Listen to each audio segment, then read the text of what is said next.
Hello, I'm Steve. Welcome to the Patio Heat channel, where we create visual concepts of infrared heating as well as tips for outdoor comfort. Our one-on-one customer support helps you make the best decision for your application.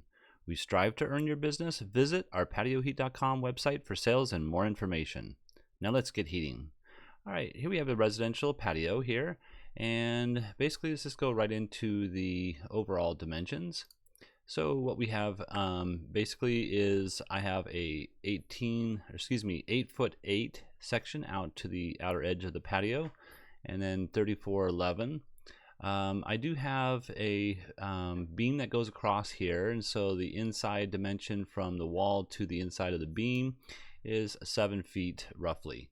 And then also you can see I have the post locations, but they're probably not accurate. However, they will not matter much unless there is some major differences here. But in any case, the ceiling height here is 9 feet, and then I have the bottom edge of this detail here at 7 feet.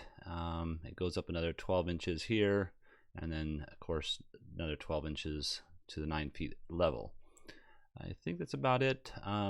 They do have some fans that are inside, or they have the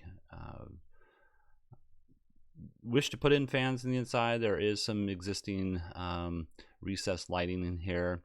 I have them marked off from the dimensions I was given from this wall here out to each location that they were provided. So I'm not sure of the 100% accuracy, but we'll talk about that in just a minute. So let me go ahead and turn that off.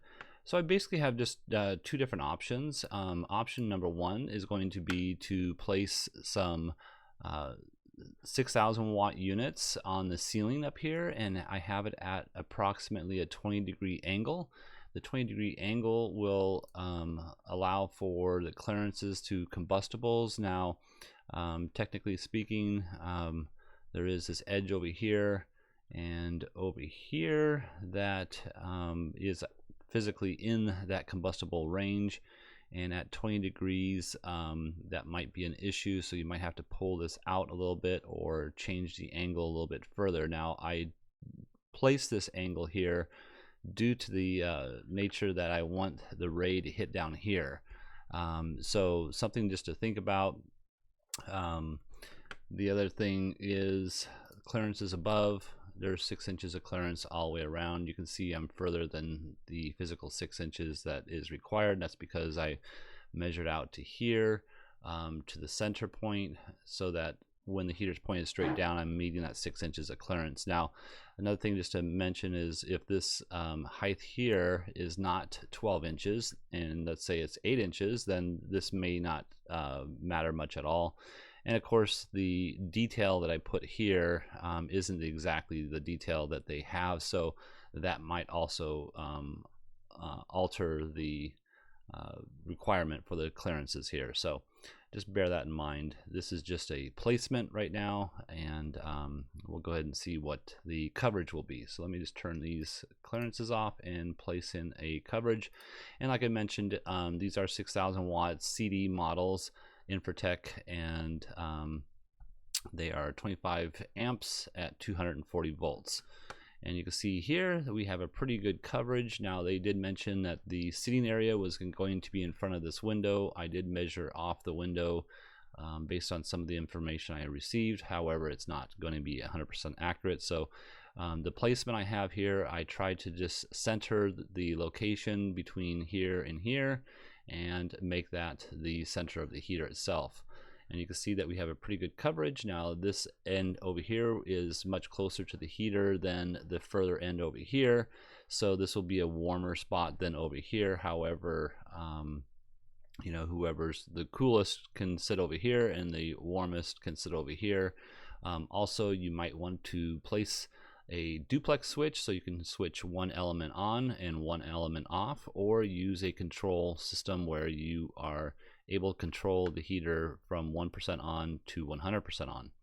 And then also they were looking at a future placement of a heater over here, I believe, and I did the same thing from here to here.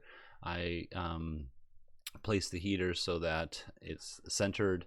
And also going back to those clearances, you know, we want to make sure we have the 18 inches of clearance to this edge wall here. So just bear that in mind, and let's see if there's anything else. So you can see that the coverage is fairly well with these 2 units. And let's go ahead and look at another option, option number 2, which would be to take some CD 4024s and place them on the ceiling centered within the span. There is a clearance that we need to meet, 18 inches from this edge to here, and same with here. So I just basically have them centered within that span. And also, you know, the lighting location does matter because of the fact that we don't want the light to be blocked by the heater itself. Here it's going to be okay. The ray will come down from the heater, or excuse me, from the light fixture, and over here I believe it's okay as well. So just something to think about though.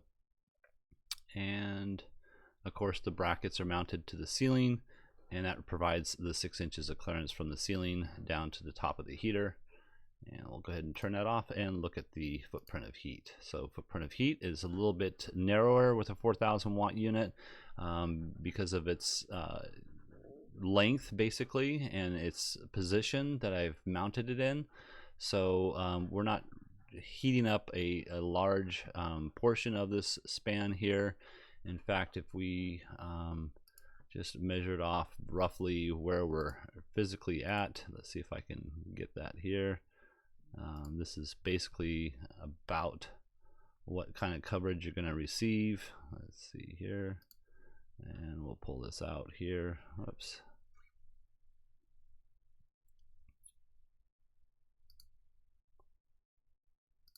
Sorry about that delay. And let's see what we have here. And it's, there we go. So we have about 6'7" with that installation height. So bear that in mind. All right, let's go ahead and just compare the two so you can get a good idea. So this would be the 6,000 watt unit running parallel, and this is the ray down here for the 4,000 watt unit running perpendicular to this edge here. And you can see the 6,000 watt unit puts out a greater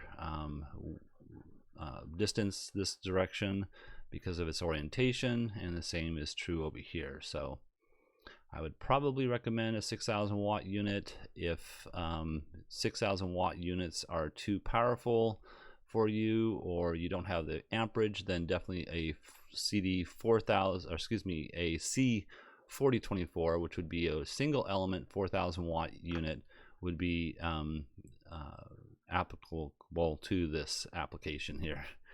So anyways, all right, well, I hope this has helped. If you're looking for some assistance with your outdoor heating application and you would like us to review your plans, please send your information into designs@patioheat.com. I'm Steve, and please hit that like button if you find this video useful. We don't advertise, we're not monetized. YouTube does not promote us unless we receive a thumbs up from all our viewers, including you. We really appreciate that. Thank you. Have an excellent day.